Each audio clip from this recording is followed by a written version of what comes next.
దేవుని అద్భుత వాగ్దానము. అబ్రహాము హారానులో నివసించాడు. అబ్రహామా అని దేవుడు పిలిచి, నీవు హారానును విడిచి వేరే ప్రదేశానికి వెళ్ళు అని చెప్పాడు. ఆ ప్రదేశమెక్కడో దేవుడు అబ్రహాముకు చెప్పలేదు. నన్ను నమ్ము అని దేవుడు అన్నాడు. ఇలా చెయ్యి, నీ సంతానం గొప్ప దేశముగా మారుతుంది అని దేవుడన్నాడు. ఎలా అని అబ్రహాము అన్నాడు.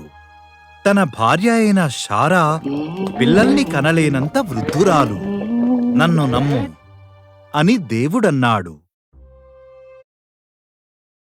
నేను చెప్పు దేశమునకు వెళ్ళుము. ఆకాశ నక్షత్రముల కంటే నీ సంతానం ఎక్కువవుతుంది. వారు ప్రపంచము మొత్తాన్ని ఆశీర్వదిస్తారు. నన్ను నమ్ము అని దేవుడన్నాడు. కాబట్టి అబ్రహాము దేవుని నమ్మాడు.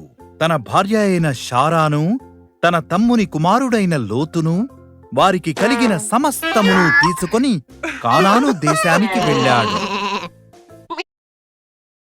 అక్కడికి చేరుకొని షెకెములో నివాసము ఏర్పాటు చేసుకున్నాడు.